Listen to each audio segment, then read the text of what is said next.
Okay, hello everyone, welcome back. There's a couple news items that I want to announce. So tomorrow I'm giving a public talk here at the university, and it's what could it mean for one family of functions to go to another function. So, we know what it means for a sequence of, real numbers to converge to a real number. What could it mean for a sequence of functions to converge to another function? So this is the shape of things to come. If you want to take any higher level math courses, you'll probably do some analysis of things like this. So that public talk is tomorrow in IC 200 from 11 till 12. So I'm interviewing for a job here, and they need me to give a public talk. So I'm inviting you out to come and see a little bit more math. Okay, so that's the public talk tomorrow. Please come out. The more people come out, the less scary it is, which is awesome. The other thing is I booked a mock final. Okay, so we're almost at the end of the course, surprisingly. We're on week 8 of 12 weeks. So we're going to have a mock final on Friday, July 27th. And that'll be here at noon till 3. Okay, so if you wrote the mock midterm, you know it was quite a bit like the real midterm. So we're going to try and do the same thing with the final exam. We're going to go noon till 3. Last time, a lot of people left very early on in the mock midterm. This time, we're going to collect them and mark them. Okay, so please, try and give it a real serious effort. We're going to have a mock final that Friday. Okay? Yes? Yes, yeah, it'll still be posted online. Yeah, definitely. Okay, any other thoughts or questions there? Yes? Okay, very good. So that's what's coming up.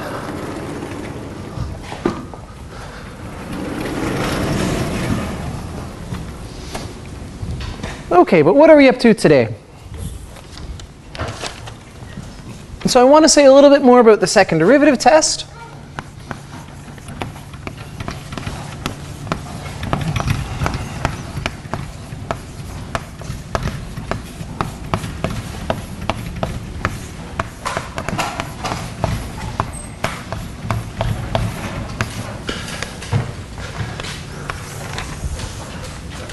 Okay, for functions from R2 to R.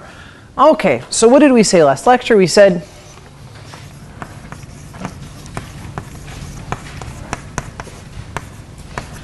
that we've got some critical point.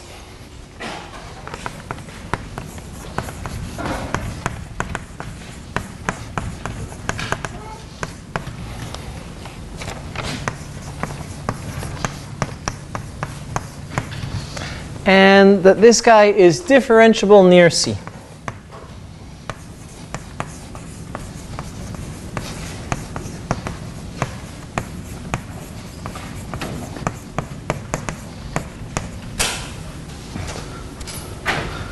Okay. Then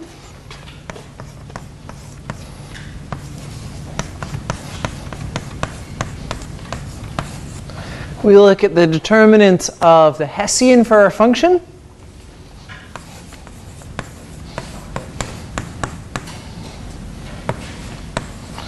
And the second derivative in x.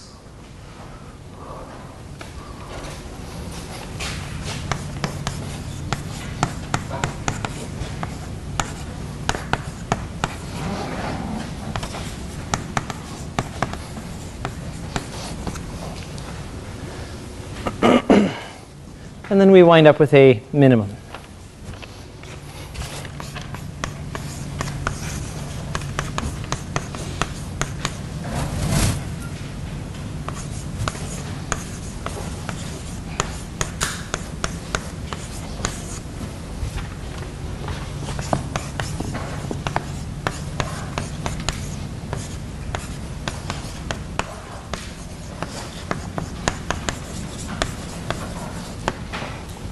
Okay, and if we do the same thing, we have positive determinant, and negative second derivative, then we get a maximum. Okay, so this is the situation that we were calling when something is a cup. And this is the situation that we were calling a cap. Okay, so sort of the prototypes, the examples to keep in mind.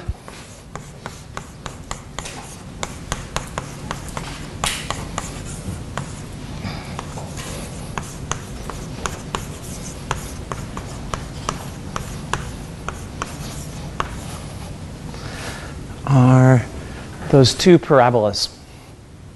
Okay, so there's our setup for the second derivative test. Now let's apply it to a couple examples.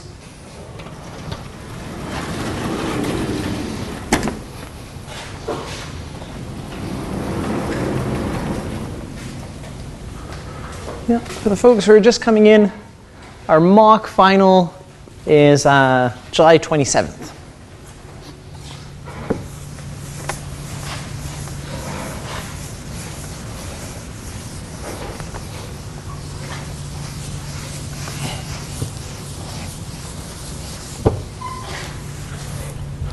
Okay, so I'd like to apply this to one example, and then I'll ask you guys to do a follow-up example.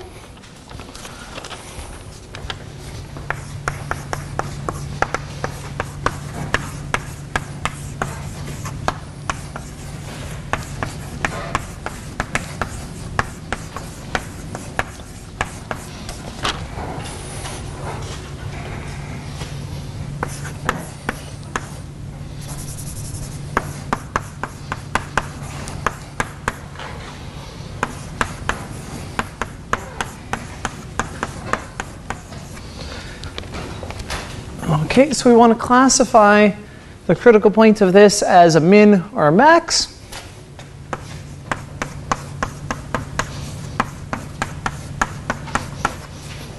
Okay, and we're going to say that it has a critical point at 1, 1. Okay, so what do? We calculate the Hessian matrix and then take its determinant.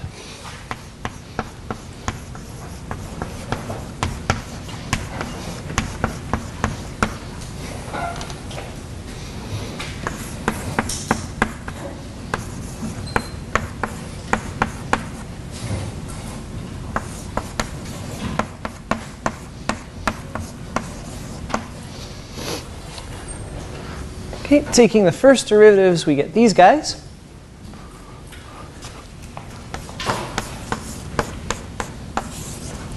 So the Hessian is the matrix of second derivatives.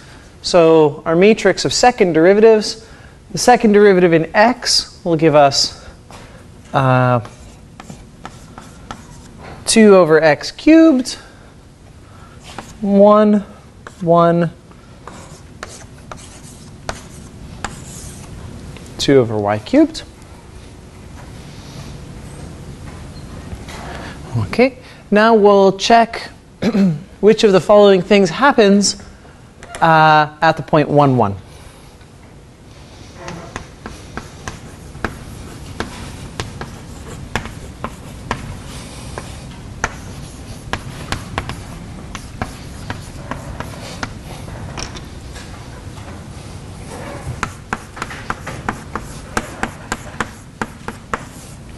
So we plug in the critical point, we get this guy here. The determinant here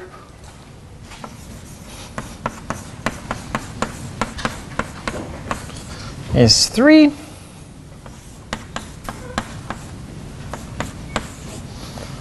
The second derivative in x is 2. So these are both positive.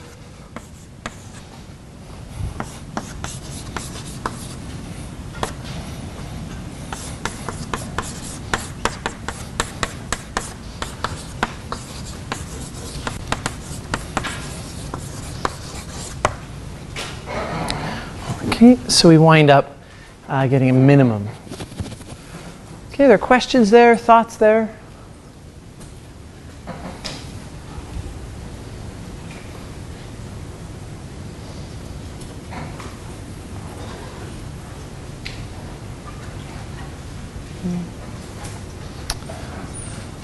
Okay, so now I'd like you to try your hands at an example. So we'll start off by finding the critical points.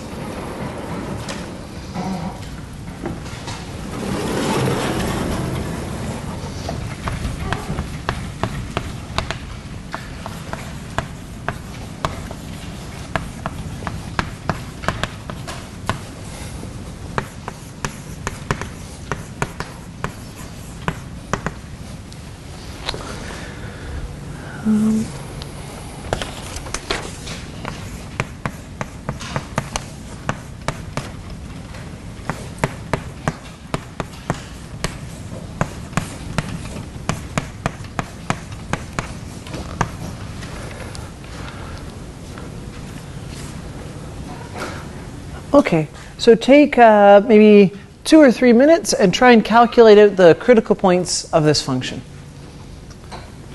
Okay, so take the partial derivatives, set them to 0, and see what you get.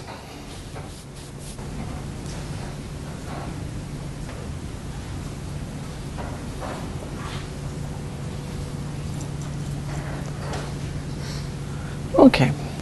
All right, so let's go through the calculation. What should be my first step of the calculation? Yeah? Take the partial derivatives. Yeah, take the partials.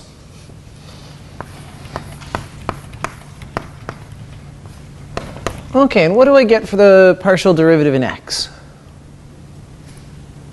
I'll write down what you guys say.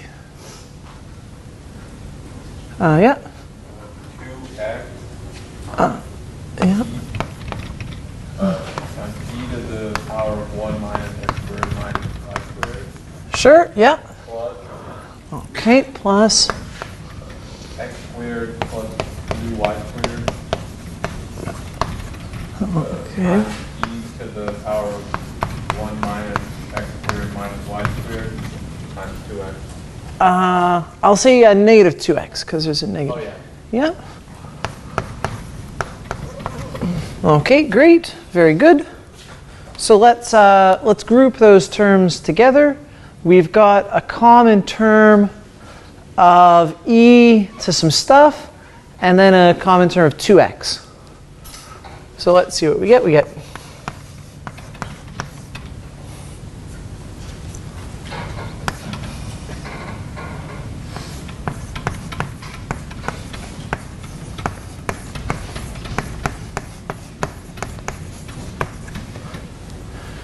okay, so we factor off 2x from both terms. We factor off e to the negative stuff from both terms, and we get this expression here. Okay.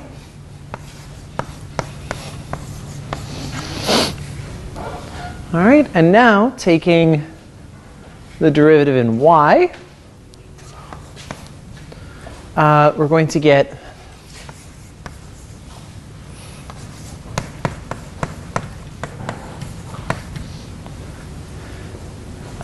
6y times stuff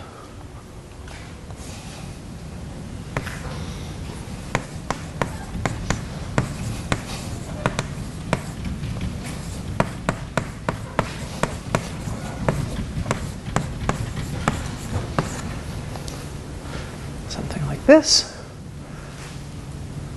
Okay, and now we group terms together again.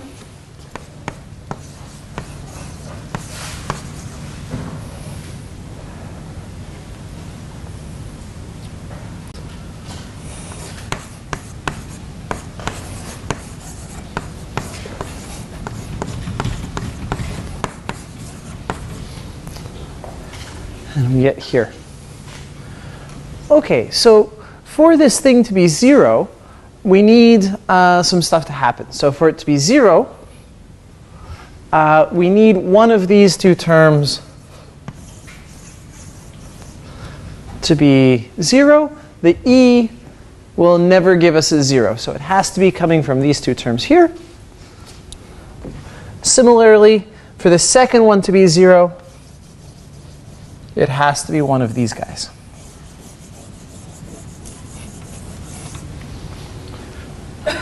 Okay, are there questions there, thoughts there?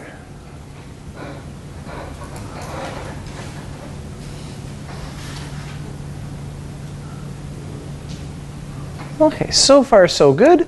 So now let's figure out what points in the plane cause these both to be 0 simultaneously. Okay, so the axis where 2x is equal to 0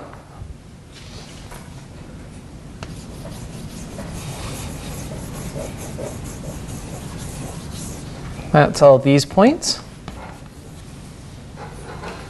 Okay, and then the other axis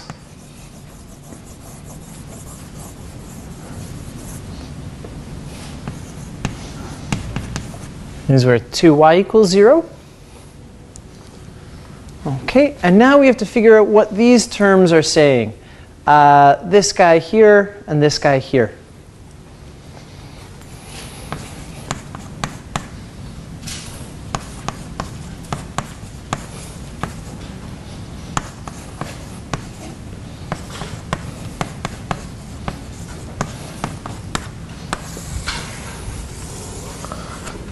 Okay, so we can rewrite the condition that this is equal to 0. We can rewrite it in the following way. And what kind of an equation is that? What does that describe in the plane? Sorry, come again?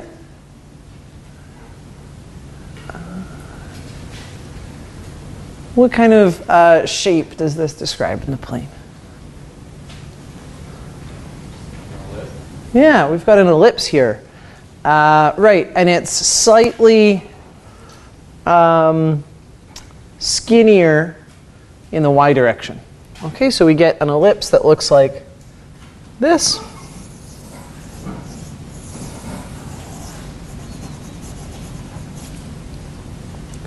Okay, and then this other condition gives us another ellipse.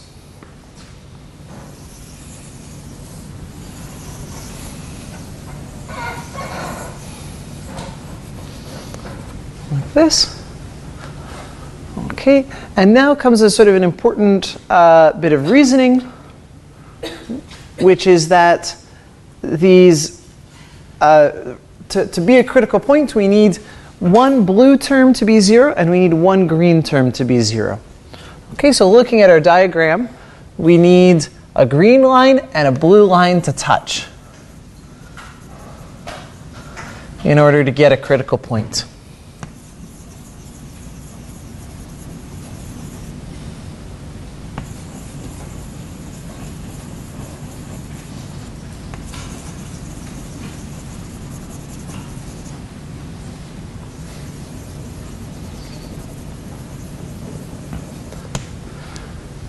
Okay, so there's our collection of critical points. We've got 5 critical points. We should figure out what exactly those values are. Okay, so looking at this blue condition here, we're saying y is 0.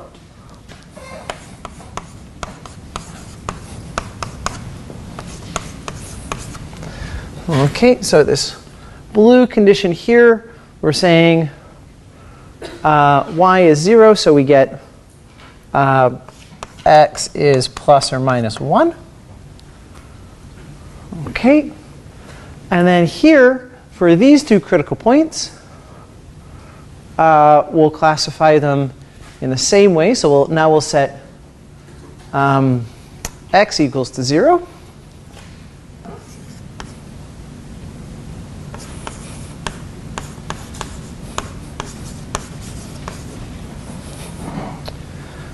Okay, and then we see that this is equivalent to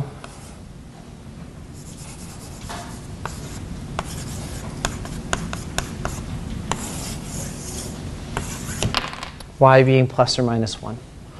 Okay, so what are these 4 points?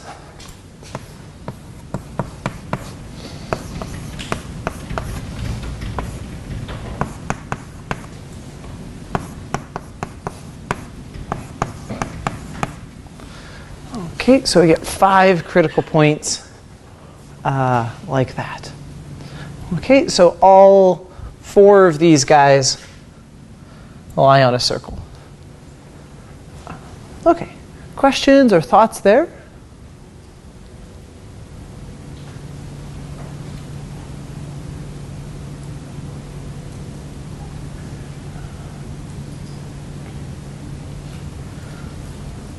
Okay, so we found the critical points. That much is good. Okay.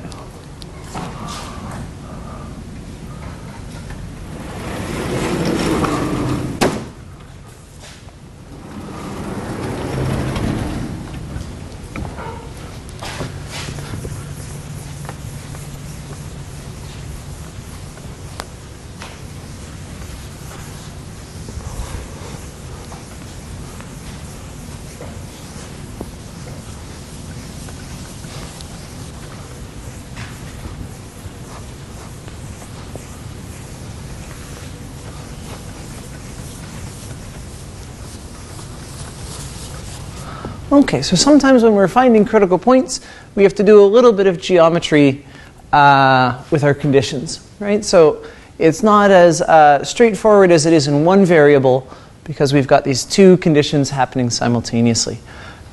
Just a challenging exercise.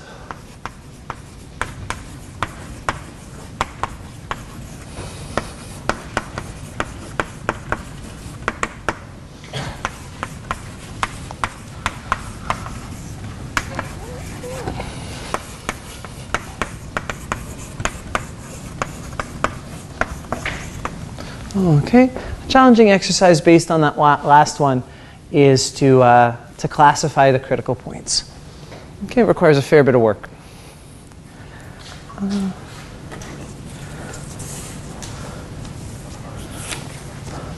Okay, very good. So now I'd like to introduce the general version of the second derivative test.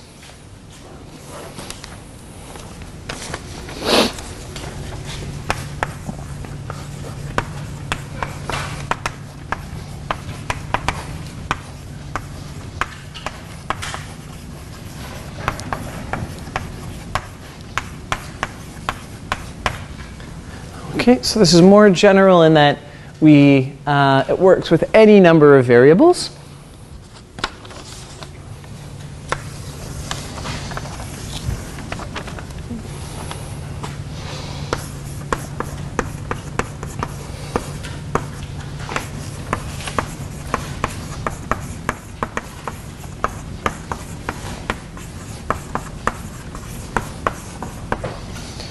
Okay, so we've got a critical point.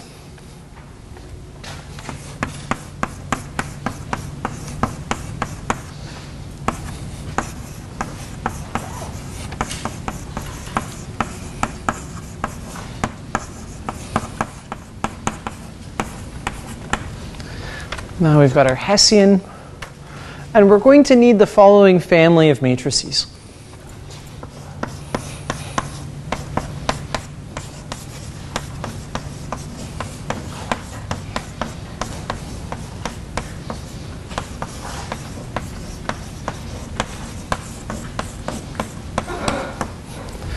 Okay, we're going to define a submatrix, so it'll be the upper left k by k corner of the Hessian.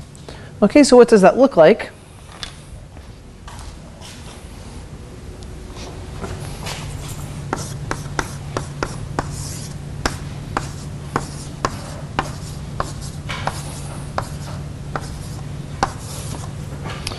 Okay, let's suppose we had the following matrix for Hessian.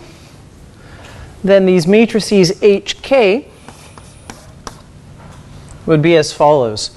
So H1 would be the upper left 1 by 1 corner. So we go upper left.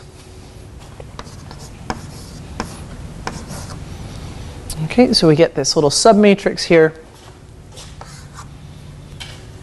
Okay, then H2.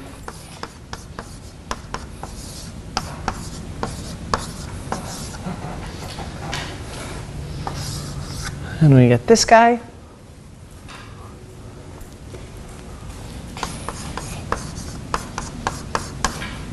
And then H3 is our original matrix back again. Okay, so we're going to use H and HK to define our second derivative test.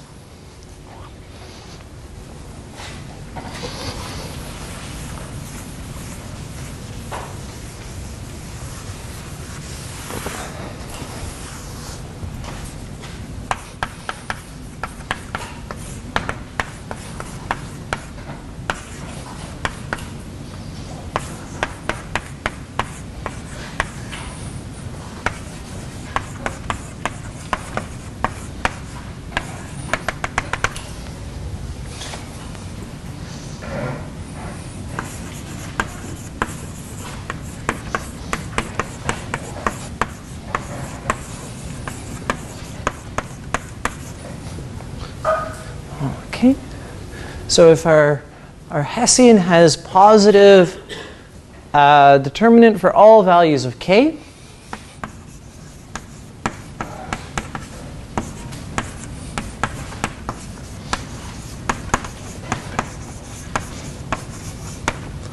then we're going to get a minimum. Okay, and now the next criteria is sort of difficult to state.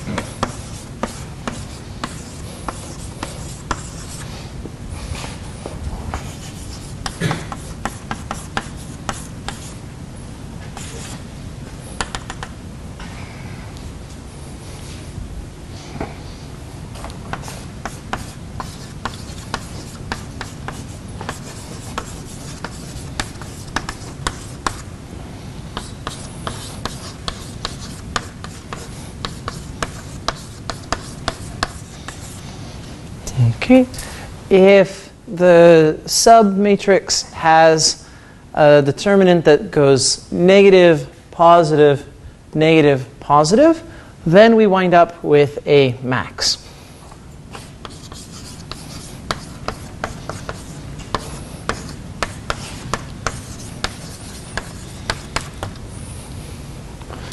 Okay, yes? So in two variables, this is a determinant h1 less than 0. It's the same thing as log of fxx. Yes, perfect. Yes. Yeah, so if we, right, I've erased the two variable test, but you're perfectly correct. If you look at just these first two terms, right, for a 2 by 2 Hessian, then you get back the second derivative test for two variables. Perfect. Yeah. Good. Okay.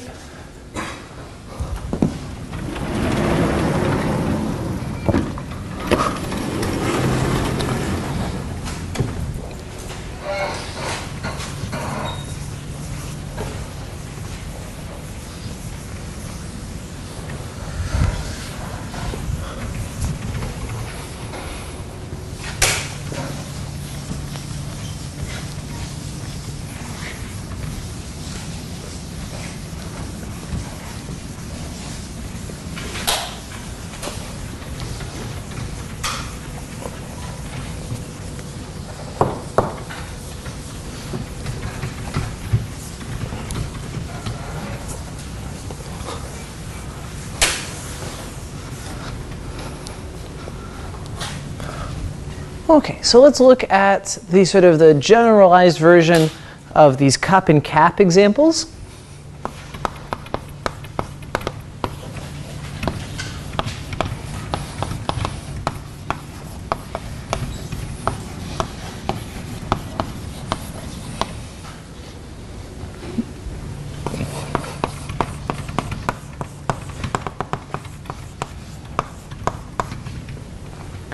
Okay, so if we've got n variables now,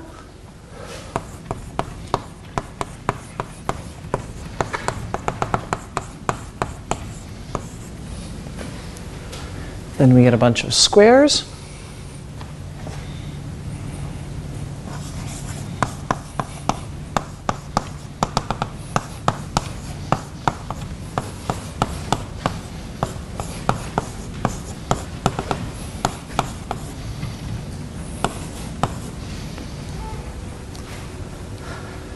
Okay, and we get something like this.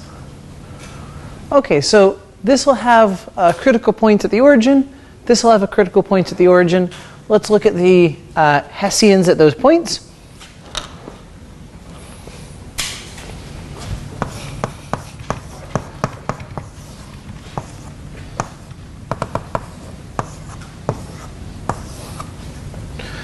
Okay, so the Hessian will be a diagonal matrix of all 2's.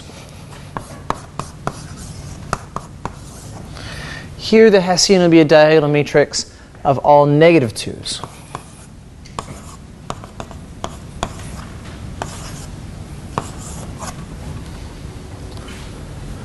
Okay, so looking at our multivariable test, we see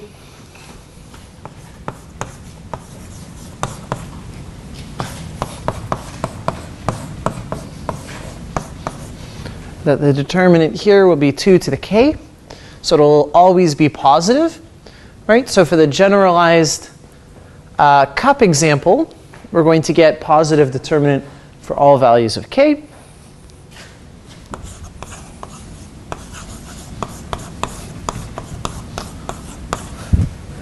And here for the generalized cap,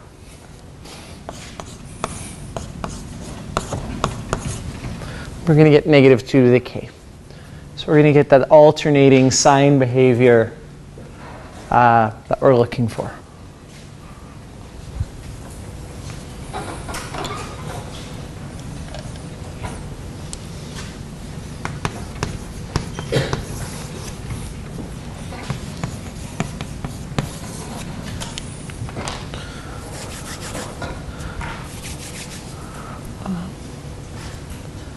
Okay, so now let's apply this to classifying a critical point.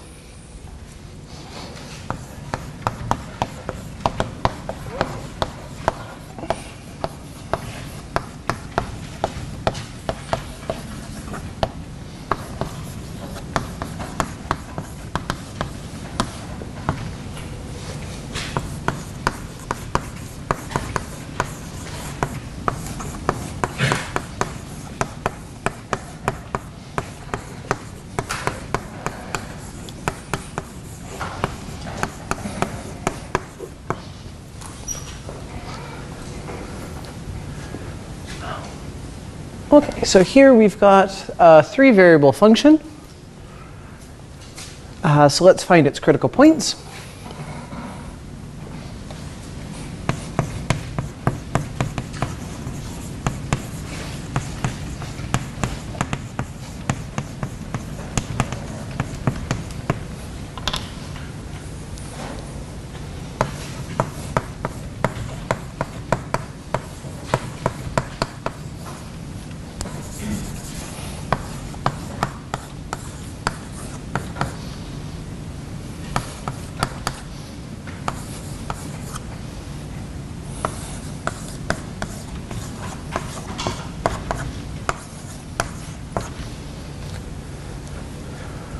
Okay, so if we want this thing to be 0,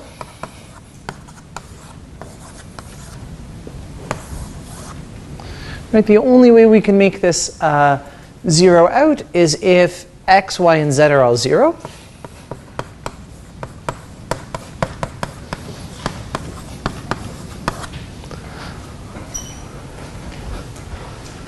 So we have a unique critical point at the origin.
Okay, so in order to classify the critical point, we write down the Hessian matrix.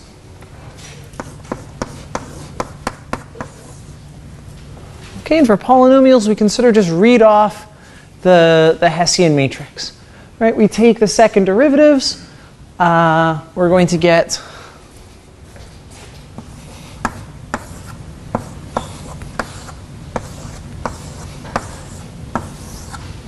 the following guy.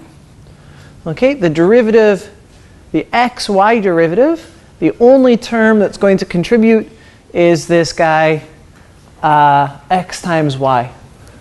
Right, so that's why we get a 1 here.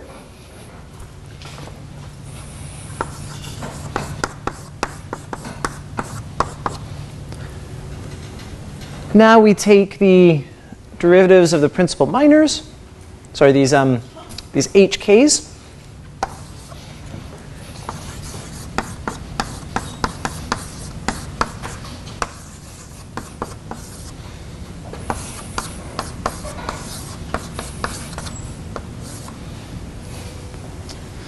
Like this.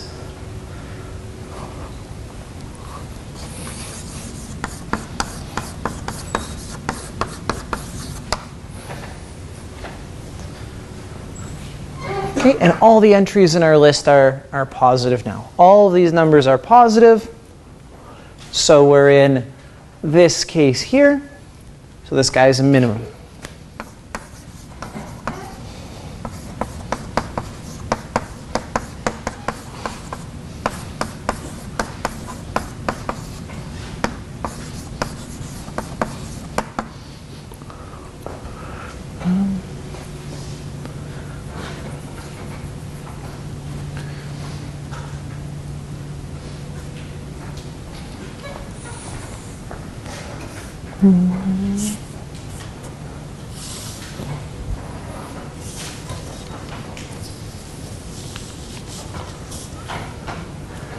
Okay, so I'd like to take a 5-minute break to handle some questions, and then we'll go on to using this stuff for optimization. Okay, so yeah, if you've got any questions, please come up and ask, and we'll start in 5 minutes. Okay. Well, welcome back, folks. Is the audio good? Okay, cool. Welcome back. So we're going to do a little bit of optimization now. Okay, so we're going to use this business about Hessians and all this to find optimal ways of doing things.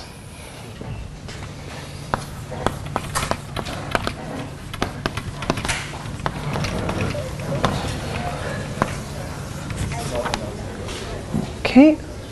So,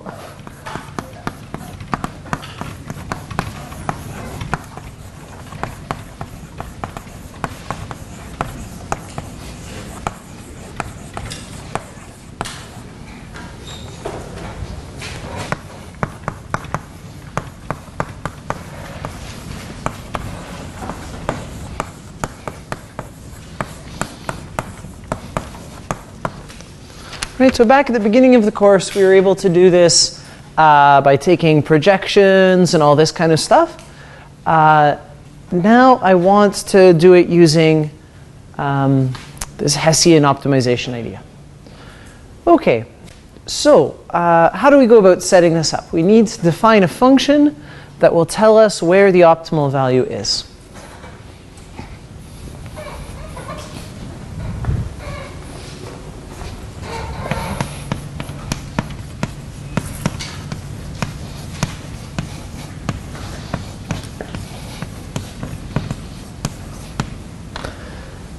Okay, so this function that we're going to introduce will measure some distance for us.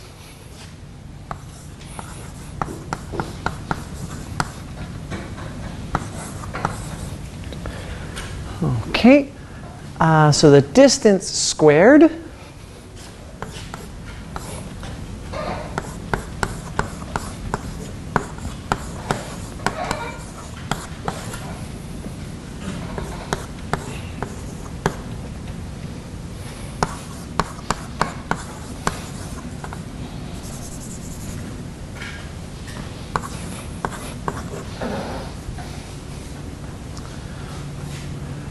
Okay, so what does this guy do? It measures the distance between 1, 2, 3 and a point lying on this graph. Right? So we say put x, put y, and then z. We can calculate in the following way. Okay, so we're going to optimize this function.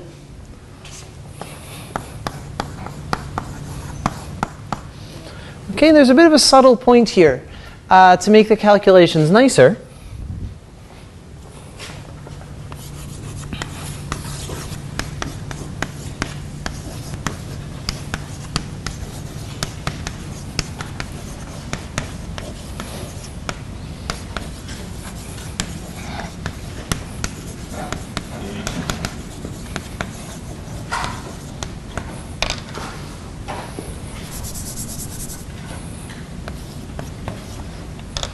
Okay, to make the calculations a little bit more tractable, we observe that if we can minimize d squared, if we can make d squared as small as possible, then we can make d as small as possible.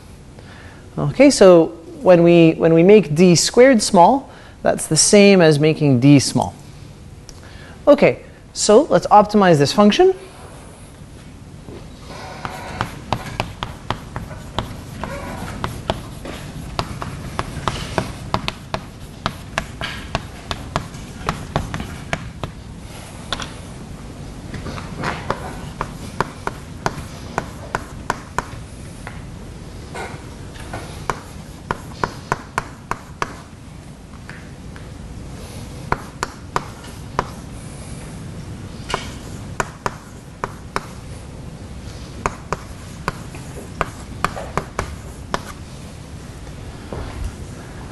Okay, so we take the first derivative in x, and we get this.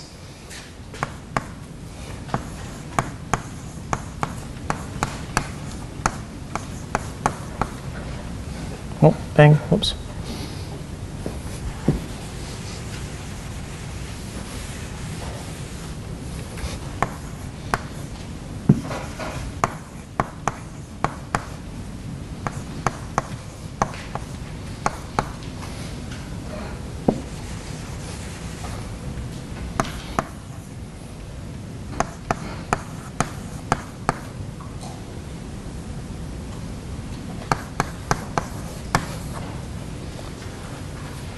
Okay, doing a little bit of algebra.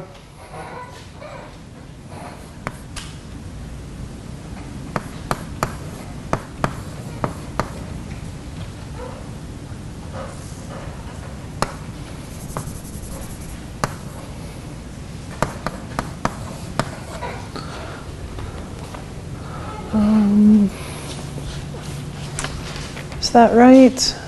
Did we do the algebra right there?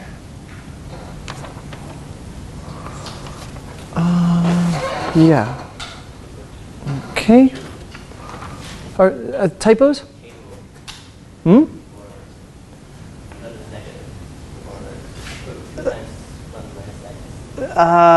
Okay, so 2 times 1 minus x, we've got that. Oh, yeah, right. Okay. Yes, there should be a minus 1 here.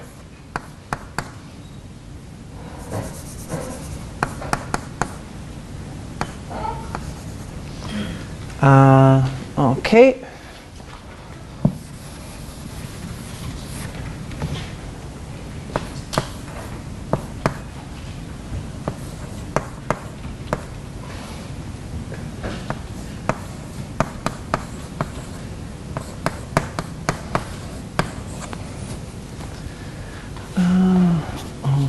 Okay, so we get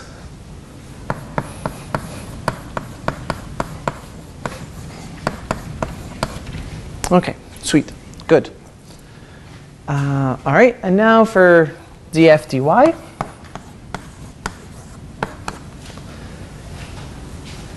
Take the derivative of this guy with respect to y.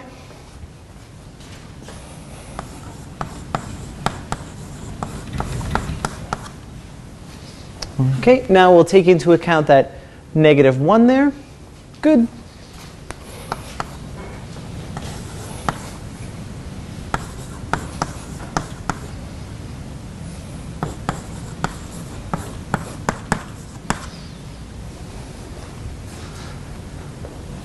Okay, now we get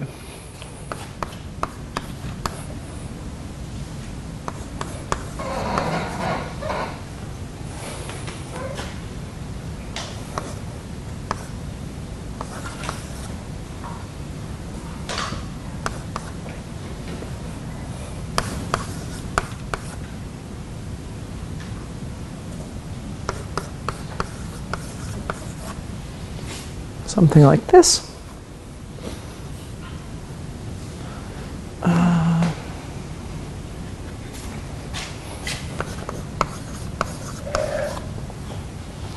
Okay, so we get 20y plus 12y minus 22. Okay, are there typos there? Yes? Well, Yes, one of those should be an x.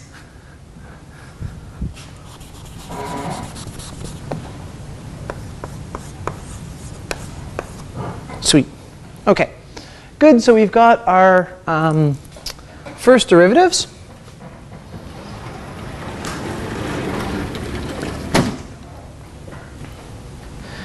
Okay, so now if you could take a moment and try and solve for x and y here.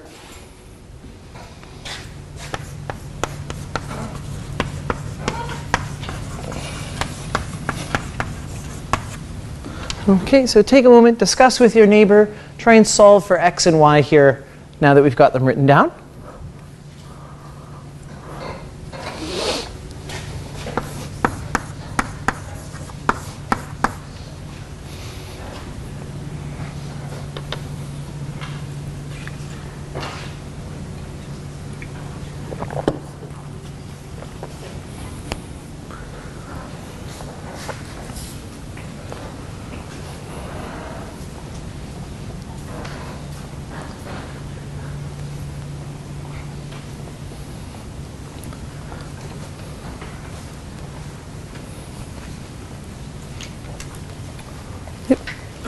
How can I help? This derivative? Yep. Because it starts off with a square. So it's 2 minus y squared. All of it squared? I think that's right. Oh, there should be a square there. Oh, okay. Yeah, so it's like Pythagorean theorem says x squared, y squared, z so all squared. of them squared. Okay, thank you. Nice.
Okay, any final answers there? Any values for x and y? Yeah? I have y equals 1/2 and x equals 1. 1/2 and 1. All right, let's try it out. We'll put in, we get 5/2. Sorry, x is 1/2 and y is 1. Does that work? That would give us 3 plus 10. Okay, so I don't think that works there. Any other values? Oh, yeah? Okay, sorry. So x, y is 2 by 7.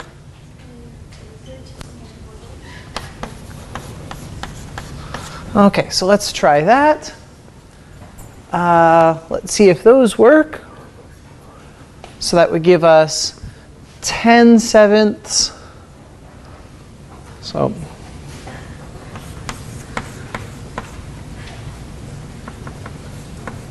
plus 60 plus.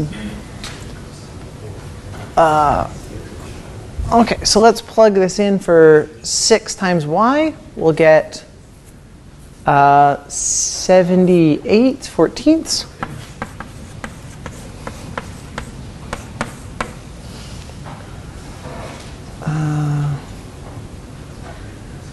Okay, this doesn't seem to fit. I think X It's is 4. into, that into 14 is 98, and Oh, 20 times 14, so it's 0. okay, good. Okay, yes. Right, sorry. So is this the correct value? Okay, good. So let's stick with that. Okay, so we do elimination or something, and we get these values. Okay, now we find the Hessian.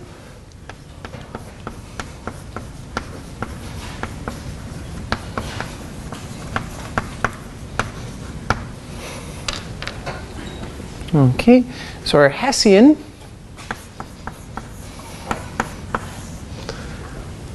we take our derivatives here, and we get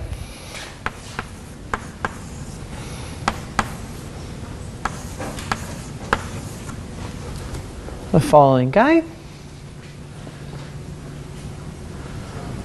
Okay, so the determinant of h of f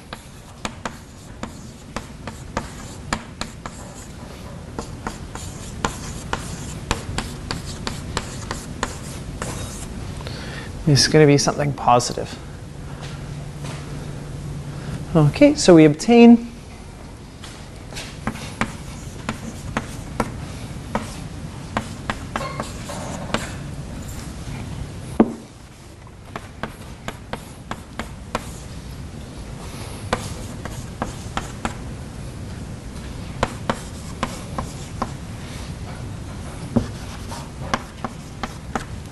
okay, and what's the corresponding value of z? We put in here and we get 4 over 7 plus 39 over 14.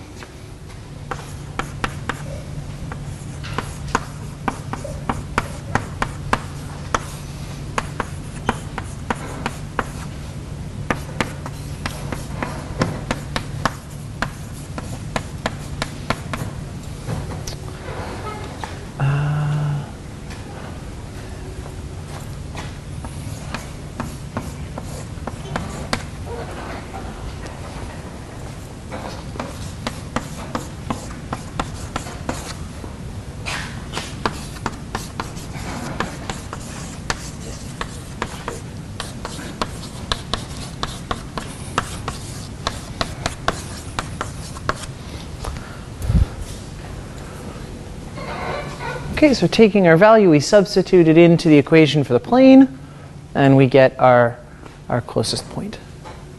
Okay, there are questions there, thoughts there?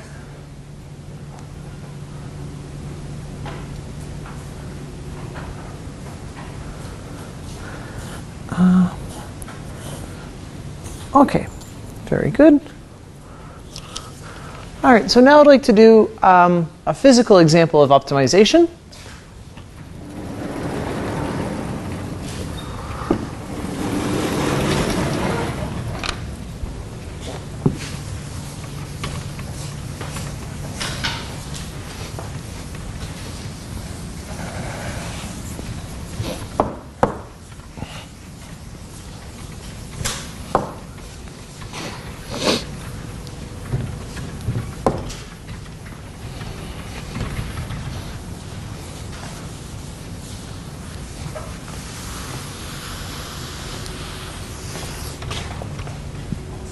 Okay, so now we'll do something sort of with a physical, concrete significance.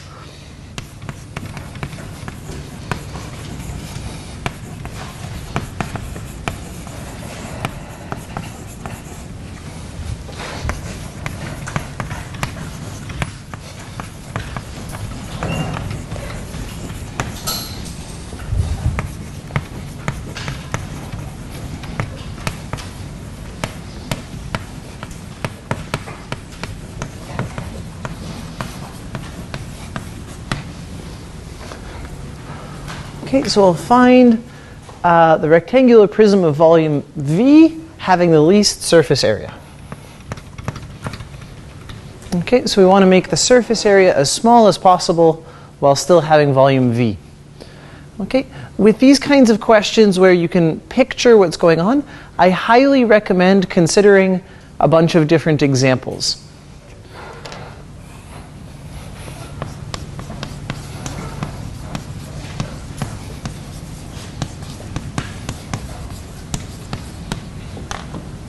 Okay, so we draw several examples of things with volume V.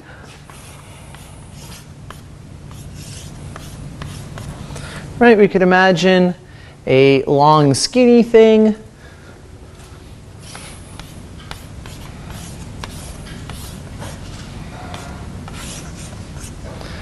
Or a big tall thing.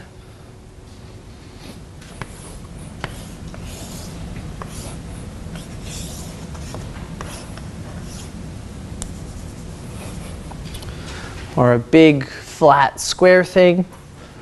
Okay, so when you've got these questions, it's helpful to imagine sort of the range of possible answers. That'll give you a check to see whether your answer is closer or not. Okay, so we've got some pictures of what's going on. Now let's introduce the optimization.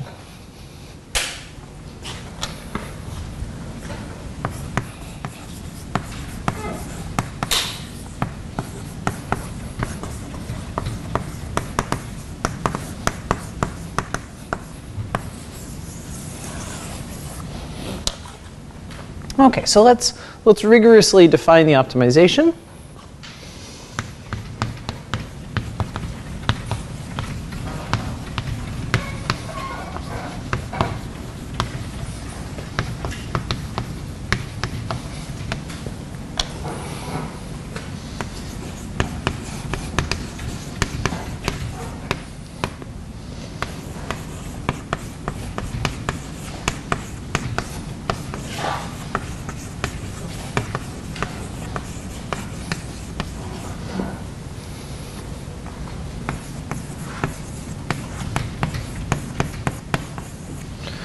Okay, so we're going to minimize the surface area subject to the constraint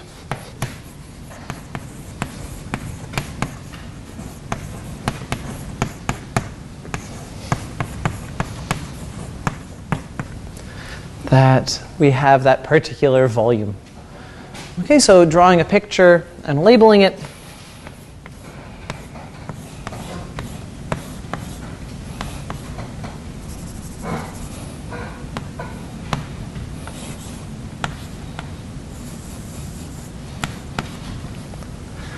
Okay, our box has to have volume V, and we can pick X, Y, or Z as long as they multiply to be V.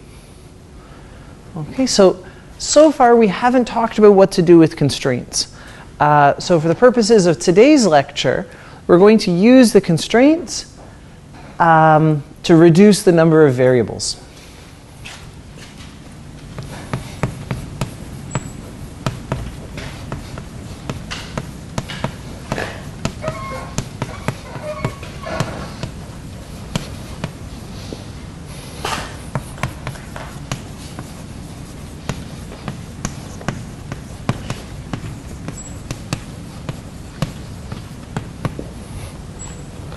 Okay, next week we'll talk about other more sophisticated uses of constraints.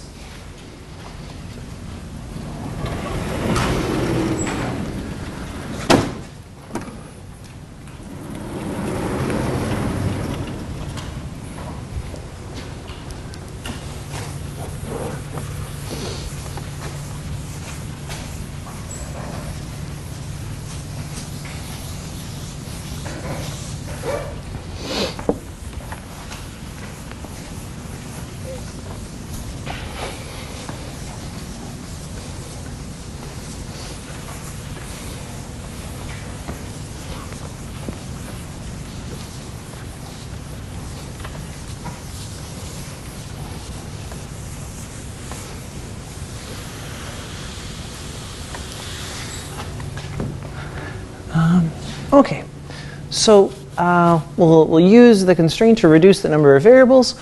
First, we have to write out what the formula for surface area is.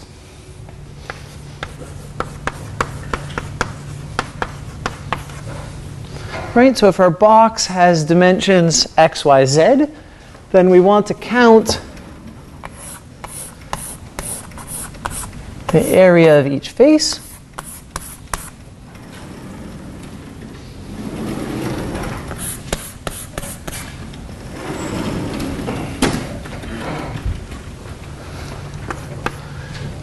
So we're going to get 2 copies of each pair of variables.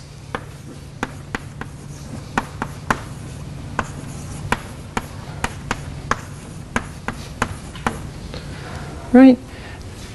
2 plus 2 plus 2 is 6. We've got 6 faces, so I've counted each of them once. Very good. Okay, so this is the function we want to minimize, right? And if we were just minimizing over all possible numbers, we could, take 0, 0, 0. That would be our smallest surface area. But we've got this constraint about the volume, that we have to have volume V. So we're going to say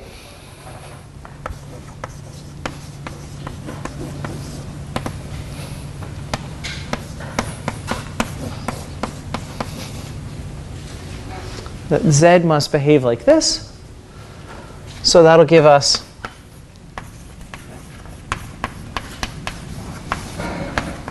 a 2-variable function, because once we know x and y, that immediately tells us z.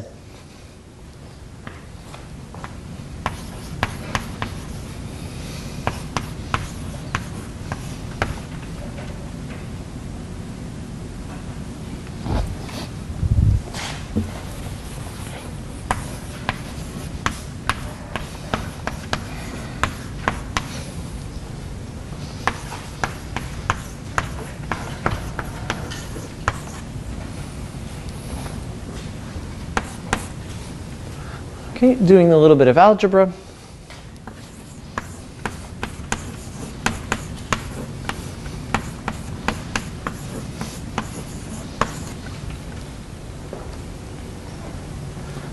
Get here.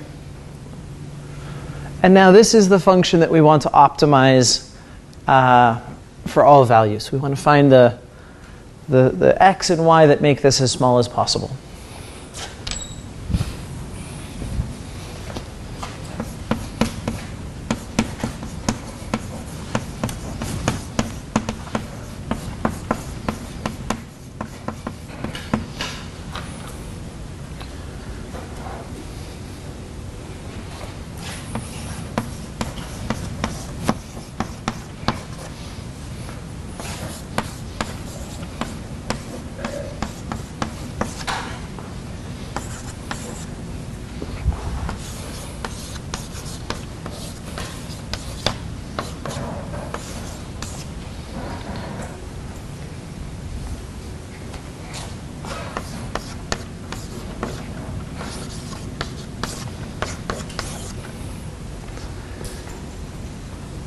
Okay, then we get here.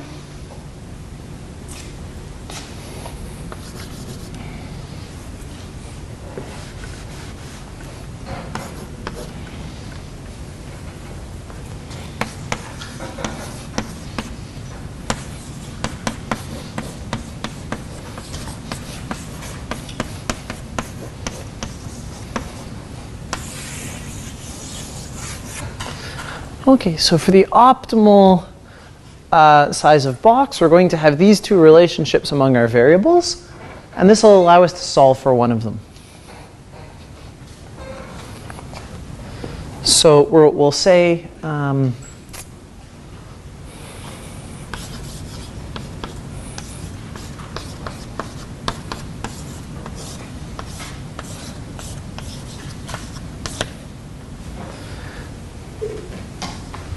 we get this. Okay, substituting in x in here, we get something that involves y and v.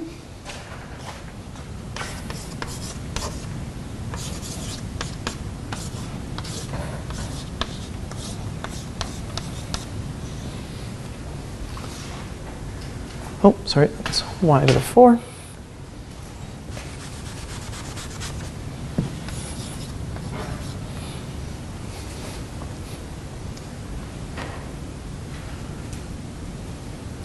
Okay, and then doing the algebra, we get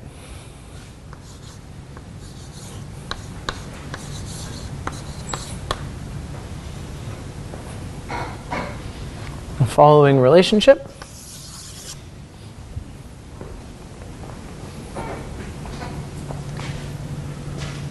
Okay, so now we solve for y here.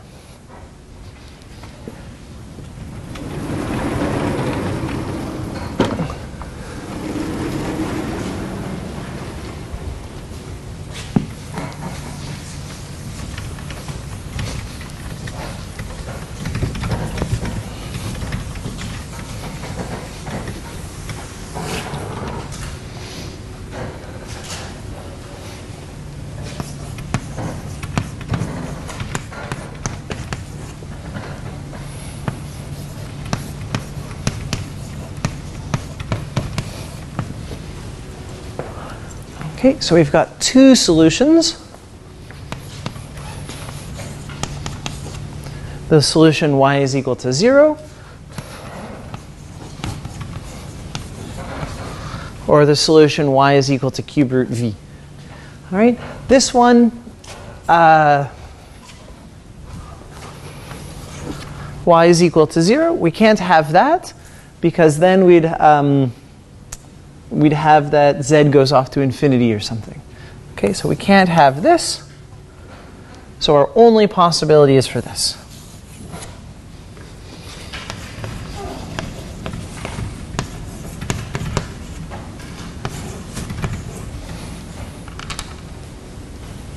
Okay, we can then solve for x using this equation.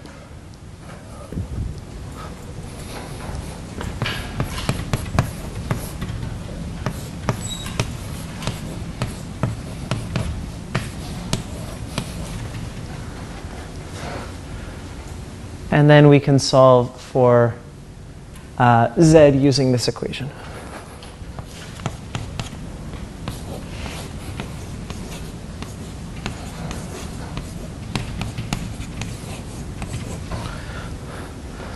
Okay, so the guy with the least surface area is the one where all of these lengths are equal. Okay, so where we're a cube. Okay, the cube is the least surface area thing, or sorry, the least surface area rectangular prism with volume V.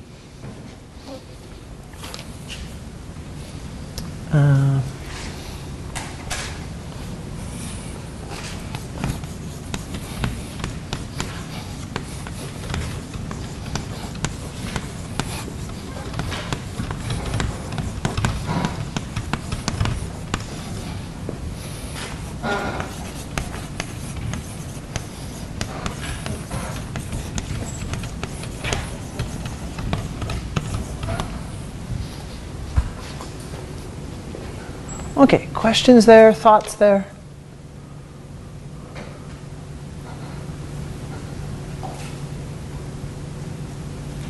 Yes? Should we have confirmed that that's a minimum instead of a maximum? Ah, yeah. Yeah, that's a good thing to check, actually. Right, so we got this one critical point, but we didn't check that it was a min or a max. Right, so let's do that.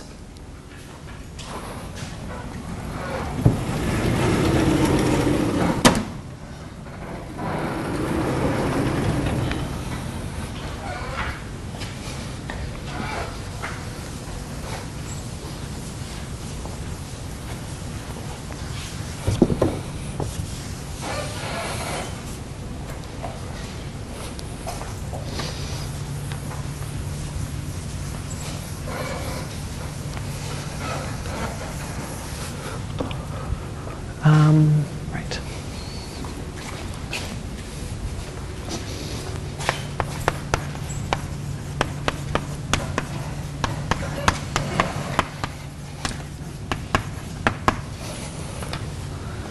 Okay, so the Hessian for surface area will look like this.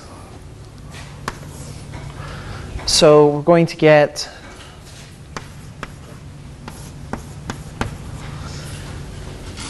two v over x cubed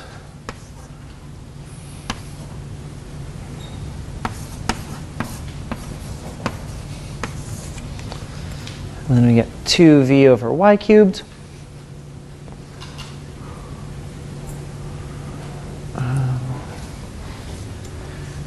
Right, plugging in our critical point.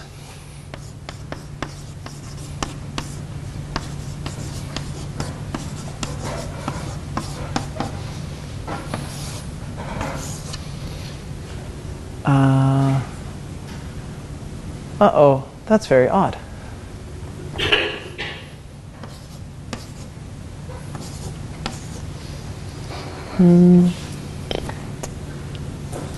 That's very strange.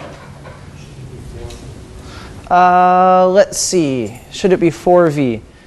Oh, I've got a 2 here, and then I get another 2 here. Yes.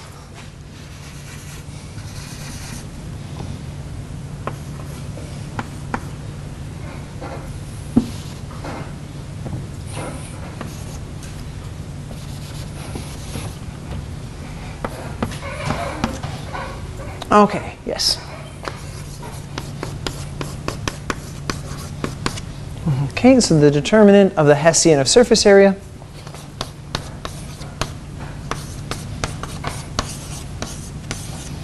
Okay, yeah, good thought. There's one kind of, what should I say, problem-solving heuristic that you can sometimes use when doing these optimizations. So with this optimization, if you imagine all possible shapes, you can see that there are things much, much, much bigger in surface area. Right? So we've got one critical point. There are things bigger than it, so it has to be a minimum. Right? So let's try and write that down.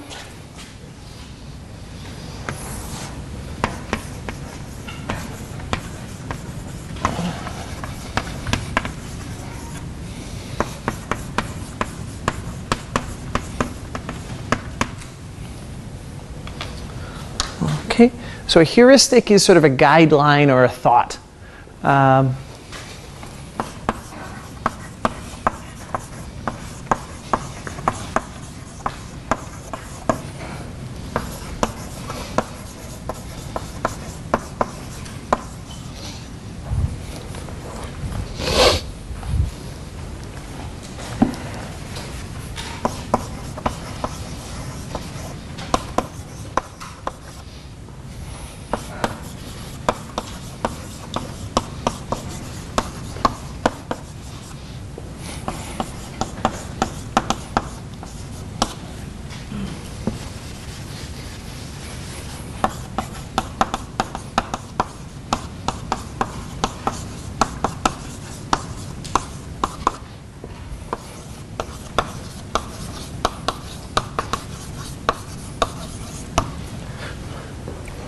Okay, so yes, go ahead.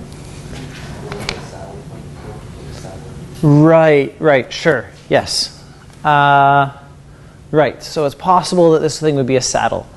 Yeah. Okay, so let's say.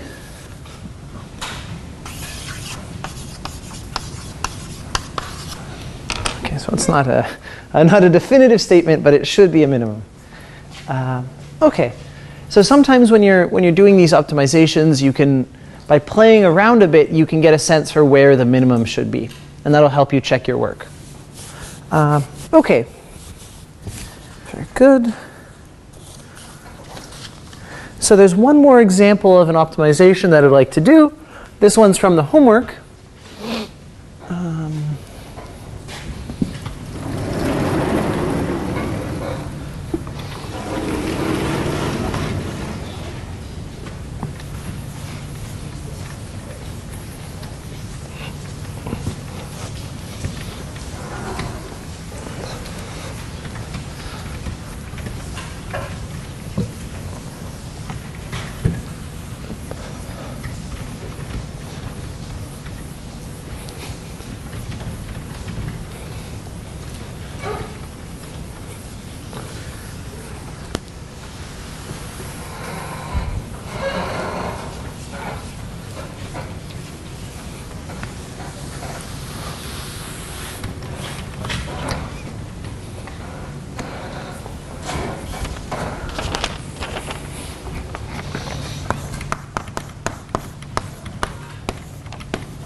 Okay, so question 31 from the homework asks,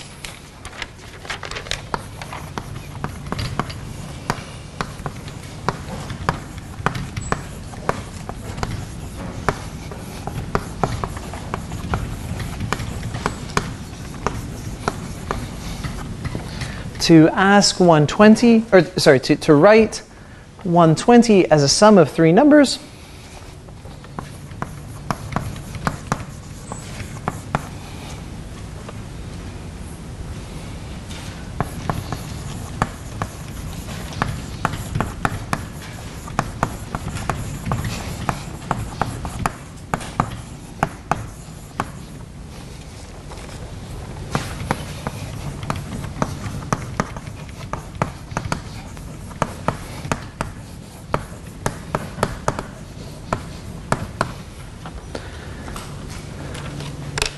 Okay, so write 120 as a sum of three numbers such that the sum of the products taken two at a time is maximal. Okay, this is a very complicatedly worded question.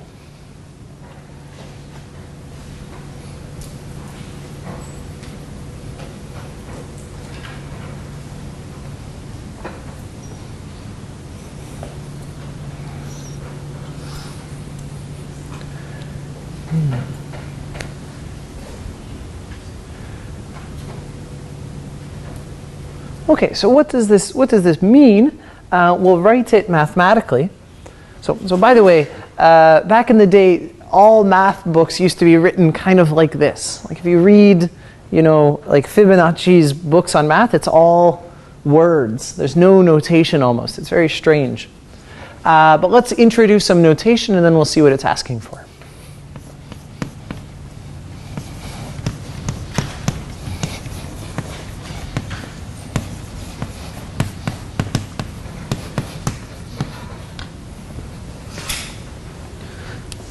Okay, so introduce some notation.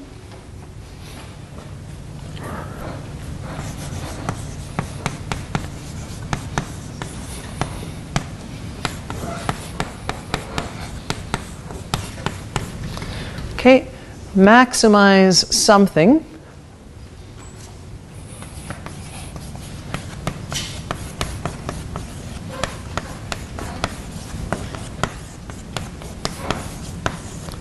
Subject to the constraint that the three numbers add up to 120. Okay, so we have to figure out what this sum of products taken two at a time means. So we're going to multiply these numbers in pairs.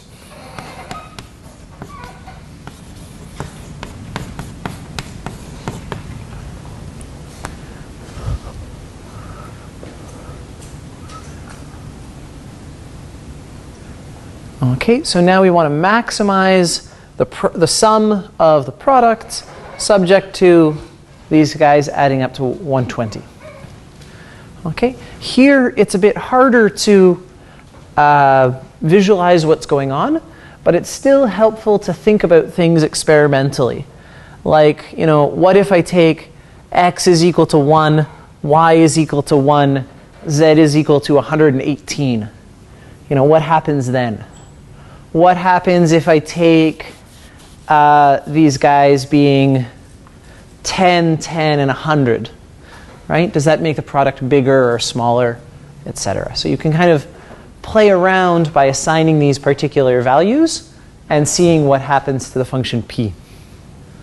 Okay, so now that we've got that statement mathematically, let's try and optimize it.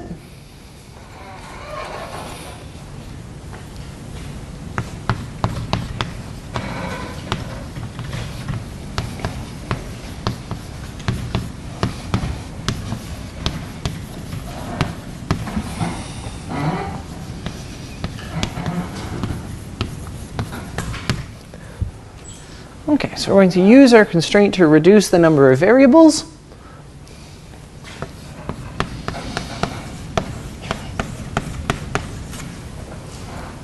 Okay, we can rewrite z as 120 minus x minus y.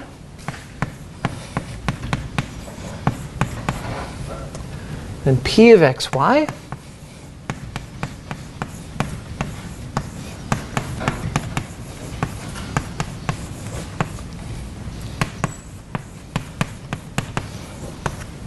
will look something like this.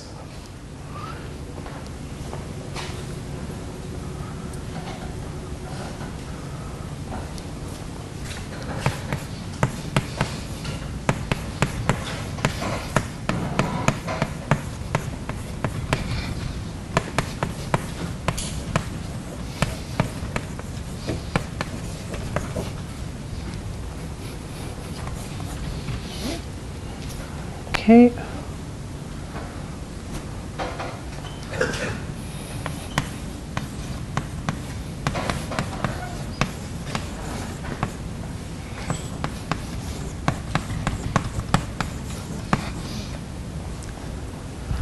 All right, and now the function that we want to optimize looks like this.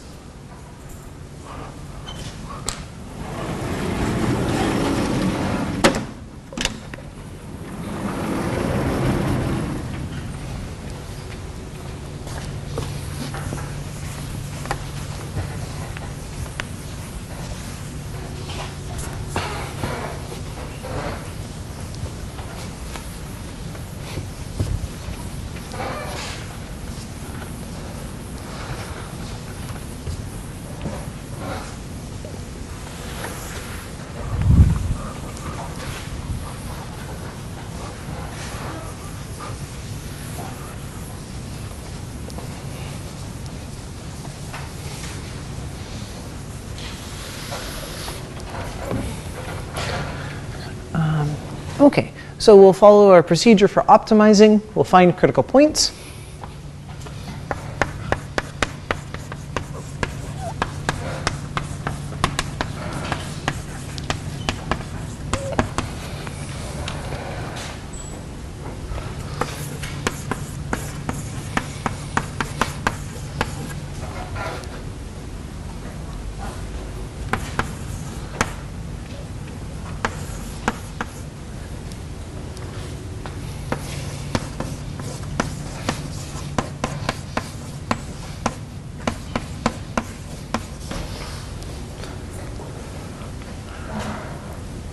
Okay.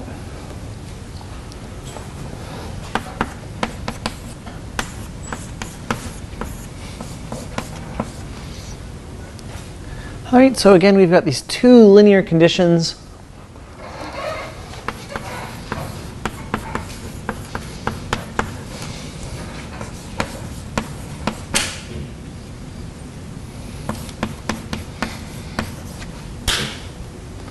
Right, and then we have to solve this system here.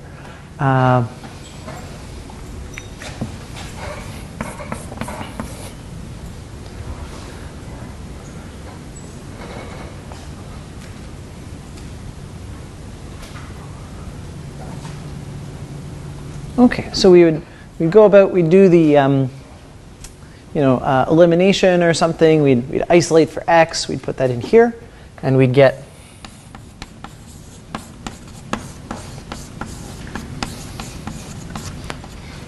the following guys satisfy our system.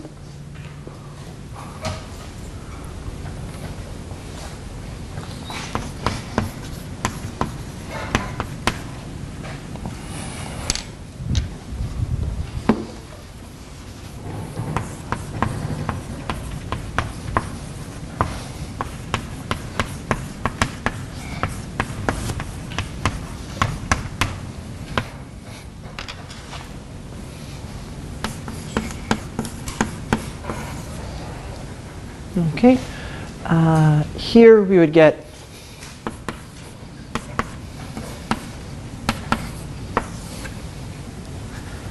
like this. Okay, calculating at the Hessian, we get this guy.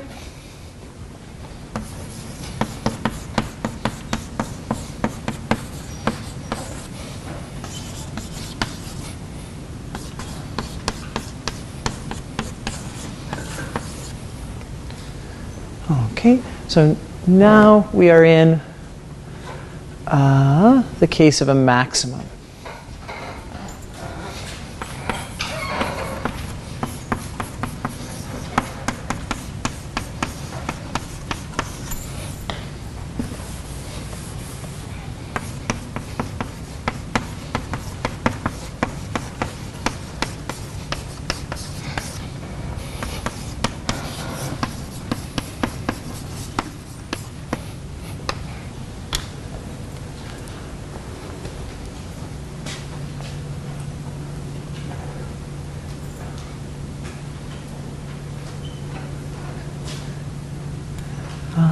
Okay, so the main thing to do here was to interpret the question correctly, to take the words and translate them into a formula. And then our next major step was to reduce one variable down. So what we're going to do next week is study cases where we have a constraint that we can't use to reduce variables. Okay, where we have a constraint where we can't isolate one of the variables out. Before we leave, though, I want to do one of these summaries again, see what we did this week.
Okay.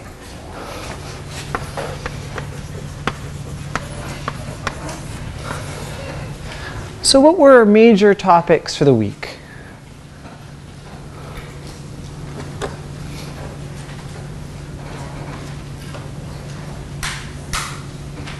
Yeah. Yeah, critical points, very key.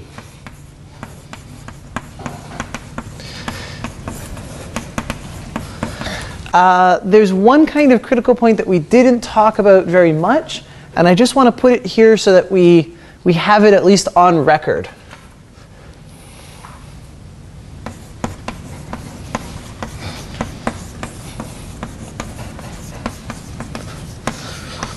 Okay, all of the examples this week have been differentiable,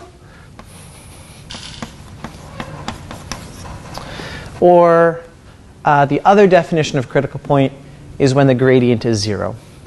Okay, what else did we talk about? What other key things?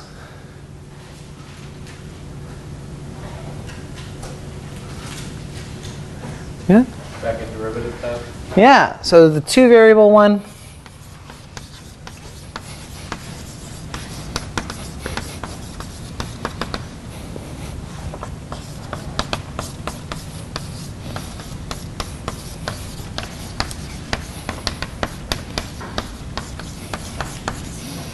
Right, we had this second derivative test where we did a lot of examples of two variables, but we can also do n variables.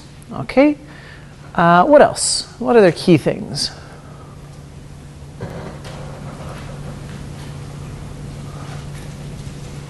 Yep. Hessian matrix. Yeah, Hessian matrix.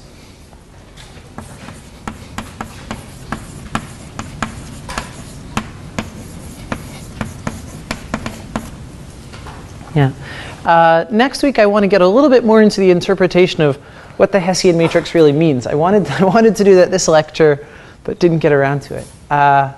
Okay, so Hessian matrix. We've got this guy, h of f. Then we've got these other guys.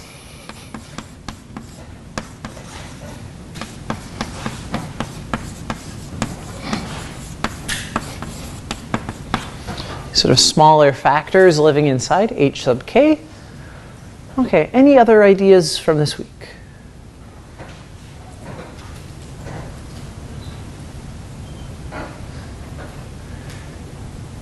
Okay, there's one problem-solving technique that we used, which was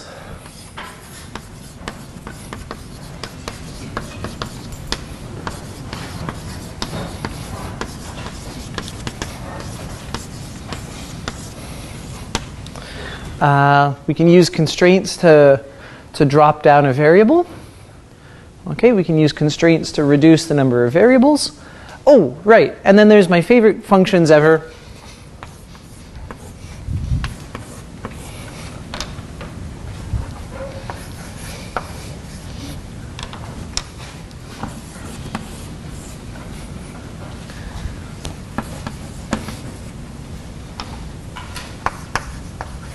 Okay, the cup, cap.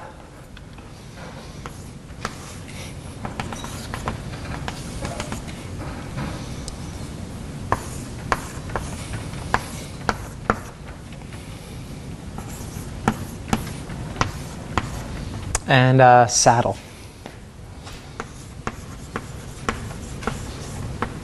Okay, so those are sort of key examples to help you remember how the second derivative test goes. So I'd recommend always having those examples in the back of your mind. Okay, very good. So just a reminder, we've got a public lecture tomorrow, 11 a.m. if you want to come out and see more math. If you want to boo, that'd be awesome. Heckle, that'd be great. There's that, and then our mock final is Friday, July 27th.